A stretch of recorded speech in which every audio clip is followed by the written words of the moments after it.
What's up, everyone? Thanks for joining us today for the 1004 show. I don't know what my hands are doing there, but I'm super pumped about this episode. It's with Barry Moltz, the small business expert.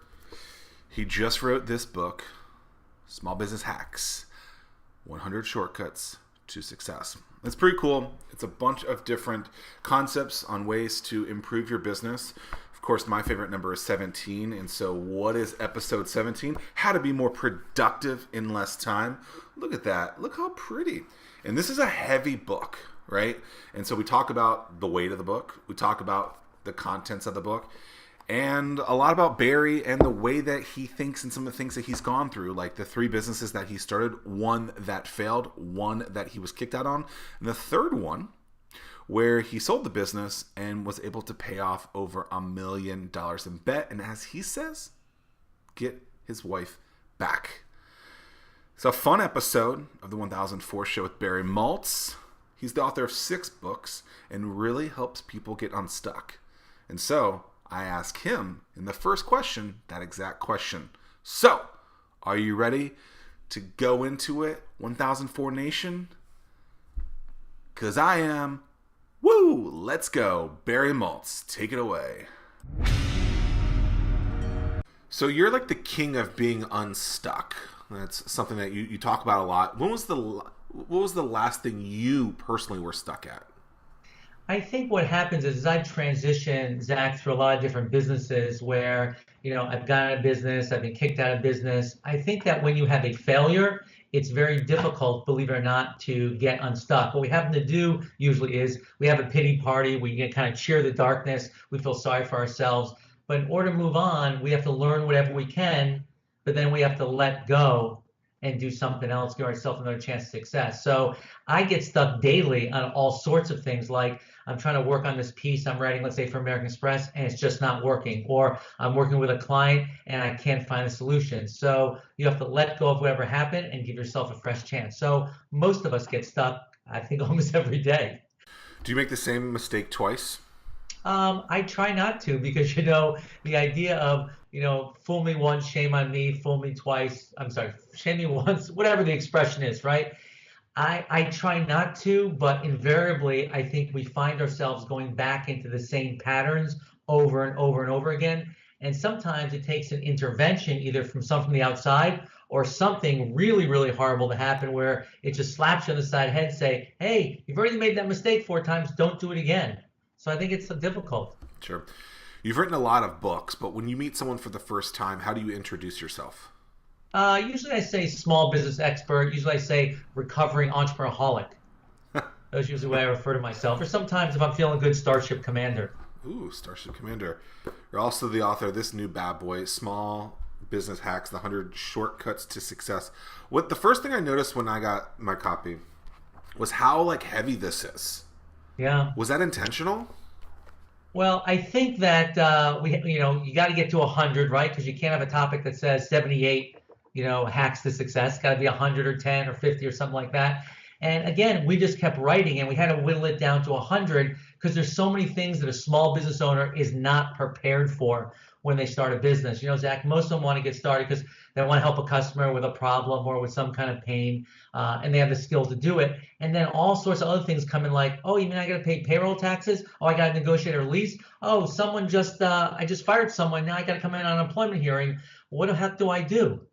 So a lot of things we're not prepared for. Yeah, so some of those things are difficult. My favorite number is 17, and so I like that. Hack number 17 is how to be more productive in less time. And I like the breakdown of kind of how you're doing this. And so it's kind of like a general, this is what we think this is, and then here's some kind of Right. ways to break 7 it down. steps. Right. Oh, is it always? Yeah, a couple of steps, yeah. Well, So how, it's 7 steps. so how did you guys come up with the process of that's what you wanted to do? Well, I think for my co-author, Riva Lasansky and I, we have over 50 years of experience, in small business. So we just started brainstorming on what are all the problems that we've encountered during our lives. And so we listed them all out and we came up with, I don't know, 125, 150. We whittled them out and then we categorized them by, startup or marketing or customer service or leadership management and try to put them all together. In some areas we were not experts on, so we talked to some of our colleagues and they contributed to the book because they're experts in those areas. What's something that didn't make the cut? Oh, so much that did make the cut. One of the things we try not to do is very general things like how to do marketing better, right? Or how to manage people. We tried to come up with specific issues and specific problems to really solve, and not anything that was really general. Very cool. You live in a couple of different places right now. Do you like the warm or the cold weather better? Oh, I'm definitely a warm weather person, but for better or worse, I travel every week. So mostly I live on American Airlines, and my favorite seat is 6A. That's funny. Why American Airlines then? I started in Chicago in the early 80s because I worked with IBM and it was one of their hubs. And if you want to fly first class all the time with no extra fee, you got to stick with one airline. You are someone who produces a lot of content on several different mediums. Are there different strategies that you're using for each medium to try and be seen?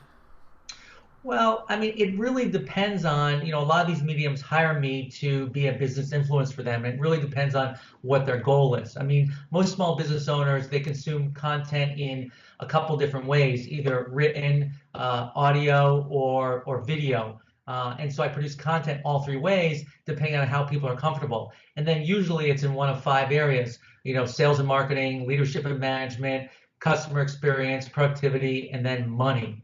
And so that's how things usually break down. And then I try to tie it to topical things that are going on. So, for example, when there was just a big tax change late last year, what did small business owners want to know about money was, well, how is this tax change going to affect me? And for better or for worse, the answer is not so simple. Very true. Something I think you do a very good job of is positioning yourself with your previous experiences. And it's something that a lot of people are challenged with, mostly because they don't want to self-promote, I think. So when you're thinking about positioning yourself, when you say, one of those entrepreneurholics or whatever it was, and then you're, decades of experience and you're on these different mediums, what kind of high level pieces are you looking at to position yourself to get that credibility when you're talking to someone or present it to someone that first time? Sure. I mean, usually what I say is whatever you're experiencing, Zach, I've been there. I start off each one of my presentations and say, I've had three businesses over the last 20 years. The first one went out of business. The second one I was kicked out of business. And the third one I sold and I paid back the bank the $1.3 million I owed them. And I got my wife back at the same time. So I kind of kits all those things that everyone's going through: success, failure, owing money to the bank, personal relationships that are going on in their family as a result of their business. I've been wherever you sit, so I've made the same mistakes. I've had the successes you've had. That's why I can relate to them. 1.3 million in debt. That's a lot of money. What was it? Yeah. What was the breakdown of what that debt looked like? It was a line of credit with the bank. Mm. That's it. For just employees or? Well, we ran a mail order catalog business for technology software, and so we would buy inventory when the inventory used to come in boxes. So we built up that debt over a long period of time. So I was glad when we sold the company, we were able to pay that off. That's when you truly feel free. Sure. From an emotional standpoint, what were some of the things that you did to stay positive when you had 7 figures worth of money owed, basically? I think you have to look at, again, every day as a new day, every chance to succeed. It's very difficult to let go of what happened yesterday, but I think you have to do it. And that's whether you had success or failure. I think a lot of times, just because we had success yesterday, we think, oh, we're going to have success today because we have the golden touch. And that's just not the case. Each day is a new opportunity to succeed or fail, and I kind of like that. Yeah, I like that. Where did that concept come from? Or how'd you start learning that? A lot of times of not letting go of what happened yesterday, and killing myself and thinking about what happened the other day and not really helping going forward. So I learned it, from what I did. Are you in this for the long run, or do you try and get a bunch of short wins? I think that one of the things that small business owners don't really focus enough on is you got to have patience. There's a great saying that says most overnight successes take 10 to 20 years. I mean, we hear about all these people that are successful. They don't realize they've been working on it for 10 or 20 years. You got to have patience. I think you go for the very small wins. It's an iterative process, and you try to keep moving forward, even though some days you get slapped back. You mentioned with the third business that you sold for 1.3 million, or No, I didn't sell for 1.3 million, were able right? to That's what I paid sell back back in debt. the debt. Right. What when you're thinking about the word failure, what's the worst thing that could happen? Was it losing your wife? Um, I mean, one of my expressions, one of my friends told me, says, Barry, the worst they can do is eat you, and that's illegal. And I kind of like that. That's the worst that could happen. So again, of course, the worst that can happen is that you could lose your family, you could go bankrupt, all those kind of things. But it's from the financial standpoint. Fortunately, we still have a system where you can recover from that, and that's one of the things that America is known for, that you can come back from failure, different than other countries where you're just branded and that's it. Yeah, being resilient is something that I think you have to have as a trait if you are going to own a business or be in any kind of success, because you're going to have those roller coaster rides like you were talking about. And that's what I wrote about. That's what I wrote about in my second book, right after the great recession of 2008. It was a book called Bounce, and it was about how do you come back from failure? How do you have that resiliency? And that was a really focus for a lot of people during 2008, 2009, 2010. Yeah. What's something about Barry Moltz that most people don't know? When I graduated from college, I went to go work for IBM, but I was this close to really opening up an ice cream shop in Honolulu, Hawaii, because in the early 80s, they really didn't have ice cream shops. So one of my friends was from there. So I was like a week away from going there, but then I got a job offer for IBM, and being the guy that I am, I accepted a job at IBM instead of opening up an ice cream shop. So that's just the way it goes. I'm Do, also a second degree Seido Karate black belt, which a lot of people don't know as well. well, I'm also now terrified, so I'm glad Oh, well, we're listen, we're. us short Jewish guys need that. We got to have any example, any skill we need. You said you almost opened, a week away from that ice cream shop. Like, was it just because IBM was a less risky thing, or what ultimately made you make that decision? I think that it was less risky. I think there was the pressure from my parents to go take a serious job. You have to really understand that in the early 80s, when I left college, being an entrepreneur was not a thing, right? It was incredibly risky. People that couldn't find a job opened their own business. It's very different today. You have a podcast radio show that has hundreds of episodes. How do you kind of theme those and figure out what segment is going to go where? Yeah, so I've been doing the radio show for 8 years. The last 3 years, it's on AM 560 in Chicago, and then it gets streamed on iTunes, where we get tens of thousands of downloads a month. We're coming up on the 500 episode. I used to theme them by a certain topic, but now it's really just about the people. We try to put topics on that small business owners can connect with, at the same time, things that are topical, and also when things are coming out with new books or certain events have had. So, we've talked a lot about small business taxes. We've talked about, Trump's leadership style. I mean, and things that people that are interested in, so they'll tune in. How do you understand who your target customer is, and then making sure that you're giving them the content that they're looking for? Well, people email me every single day, all the time, and tell me about what problems they're having.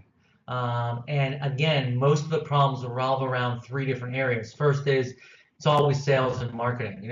How do I keep the customers I have, and how do I get new customers? The other one is, how do I hire and retain people? How do I know when I need my first employee?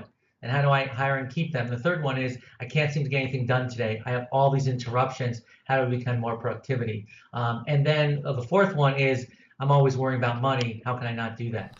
Well, if you're wondering why you're not being productive, turn off your cell phone. That's very Actually, that's true. one of the things in the book. I remember Yeah. that's one of the chapters. Yeah. Actually, I think it's that Hack 17. Well, we have to turn off all the interruptions Yeah. because we live in this society, the fear of missing out. And it's very difficult. So, for example, this morning I had 2 articles I had to complete for American Express. Before I even checked my email or my social media feeds, I worked and I posted those articles. Now, it takes a lot of discipline not to get up and immediately look at your phone. but I know I had to get that thing done first thing this morning. So take me back to Barry Moltz right out of college, or new Barry Moltz that no one really knows. How do you start creating relationships or a network when you basically had a network of zero? I think what you have to do is you have to listen to people and figure out perhaps how can you help them, right? So you try to befriend them if that's something you're interested in, but how can you connect one person to the other? I interviewed Scott Gerber the other day. He came out with a new book called Super Connector, and I like that word rather than networker because I believe networking is all about connecting people together. If you connect people together in a successful manner, that builds and adds power to your network. Super connector, I like that. So you've been able to be featured and create content for big brands. For someone that was interested in creating content for a big brand too, do they come to you? Do you pitch to them? What does that whole thing look like? So there's two ways it happens. One is their advertising firm will find you because they do a Google search, like for a small business expert, and they'll call you. The other way that I do it is I actually reach out, and engage on social media to these large brands, and then through their social media teams, they then get familiar with my work, and then when they have a need, they contact me. So it works a couple different ways. When you post something on social media to those brands, what are you saying? I interact with their content. So they may be posting a question or they've done a survey or something like that. I respond to it or I retweet it or whatever it is. I show that I'm an expert in this area and I care about what they're doing. Yeah, so you're engaging with them. That's smart. So is the keywords that you're trying to win something along the lines of small business expert? It is small business expert. And you never. I just recently changed my strategy over the last couple of months to try to win small business expert because small business speaker, small business consultant, all of these words were just way too expensive. And so you're actually spending money to do that, or are you just improving SEO? No, through organic search. Very cool. How does something? So you talked a little bit about social media and engaging with that. Knowing that social media doesn't necessarily index the same way that like a Google search would. What are some of the things that you're doing to still build up the social clout, but then also in the back end where people are searching, that you're building that up to be relevant and to be found? Well, I mean, you have to make sure that obviously those keywords and that content is up to date on your site. I also use a tool called BuzzSumo, which really tells me how much my content is being shared and what the backlinks into my content really look like or what the backlinks into my competitors look like. So you can do a lot of research that way. That's what people don't realize is now, obviously with the web, all the data is actually there if you just go look for it. Very cool. So small business expert is a keyword phrase that you're trying to win. Do you also try and win Barry Moltz? I never thought about Barry Moltz. The only Barry Moltz I know about is a real estate developer in Texas. Well, there you go. So sometimes we get each other's email. So yeah, small business expert. I'm like number 2 in that search now. Susan Solovic is number 1 because she says that she is the small business expert. I was never comfortable with calling myself the small business expert or like the best at anything because I think it just doesn't fit who I am. So I'll probably never be number 1 because I'm not the. So what is Barry Moltz the best in the world at then? I think getting small businesses unstuck, right? Being able to see what your perspective is, where you're stuck, and how to move you forward. Because I've had to do it so many times with all my failures and successes. Oftentimes I feel like businesses or people that you're talking with think their challenge or problem that they're going through is one thing, but then it's actually something completely different. When you recognize that it's something different, is it easy for them to kind of understand that it's something over here instead of something over here? A lot of times not. I mean, it's a really good point. So I ask people, where do you think you're stuck? And then we'll talk through that. And then many times it's really something else. So they may feel they're stuck around not getting any sales, but where they're really stuck is that, one of their big salespeople is really acting out. I mean, so it could be all sorts of different types of things. What's something that you haven't done or something on your bucket list that you want to do? Well, I'm really big into travel with my family. So every 2 years since the kids were 8 years old, and now they're in their 20s, we've gone to some exciting country to show them the world because I think Americans are a little too narrow-minded.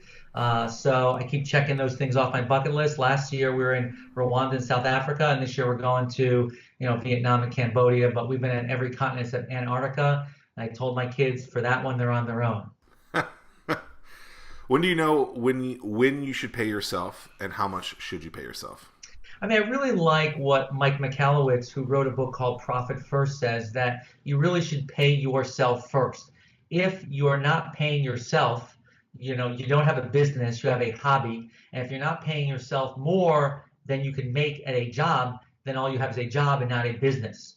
It's a big mistake, Zach, that a lot of people make is they think, well, oh, I'm paying everybody else to have this great business, but I'm not making any money. Well, then what's the point? As Mike says, you got to pay yourself first.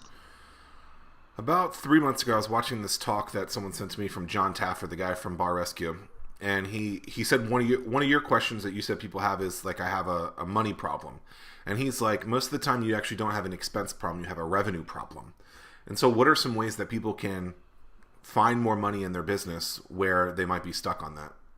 The biggest thing is that people don't do a consistent job of marketing their business. I say they get caught in a double helix trap. So when things are going really well, they don't do any sales and marketing. But as soon as things are going poorly, they crank up the marketing machine. And as soon as they land some jobs as a result of that, they stop doing sales and marketing. So they get stuck in this on again, off again kind of thing. You have to constantly be marketing in very automated ways, because if you're not, your pipeline can't stay full. That's the biggest problem most small businesses have, because they're either doing the work or looking for work, and it just can't. It doesn't happen. Success doesn't happen that way. How long did this book, Small Business Hacks, take to write? It's always 2 years. 2 years. No matter what it takes. But I would say to write, but from the beginning to the end, it's always 2 years. So usually at the end of one book, as soon as that gets published, you start writing the new one. It takes a long time. What is something with writing a book that you're always shocked with when you're writing them every time? I think how long it takes, and how, as I'm writing the book, I repeat some of the same things over and over again, and I've got to have someone take that out and correct it. Give me an example. I might talk about the productive. One of my big things is that you have to, in order to be productive, you just can't be busy, right? Being busy is not being productive. Being busy is doing stuff. Being productive is doing this, getting the stuff done you want to get done. And I may bring that concept out 4 or 5 times in the same chapter because it's so important. But the person reading it, since they're reading it, doesn't need to read it 4 or 5 times. It's just repetition. How do you? And so you need someone from the outside to take a look at it. Yeah, absolutely. Are you happy with what you do? Oh, I'm ecstatic what I do. To me, success is being able to support your family at something you love doing. I mean, I'm glad at this point I don't need to have a real job, because if I could hold a real job, I would.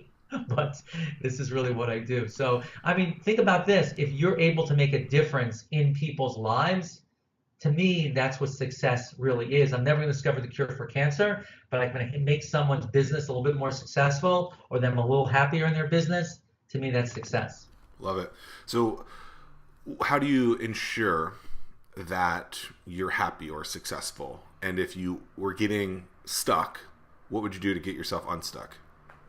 Well, for me, what I do is I've got to make sure, am I really happy doing what I'm doing with who I'm doing it with? Because what you're doing is just as important as who you're doing it with, right?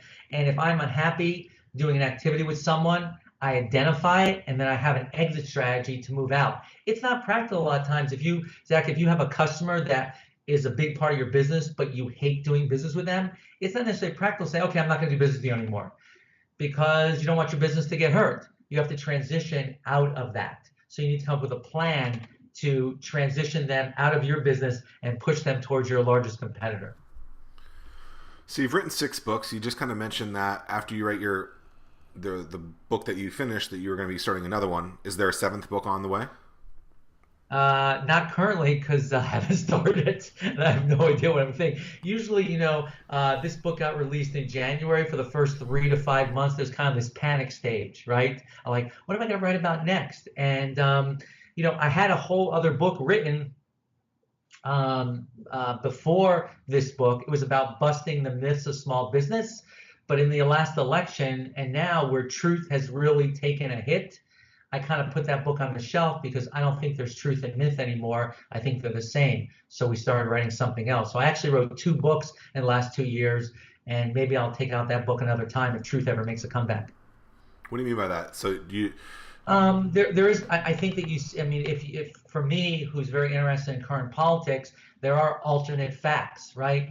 With the internet now, your truth is whatever you want it to be. There isn't a final arbiter of the truth anymore. And so, I wrote a book about how we could separate the fiction from the fact in business.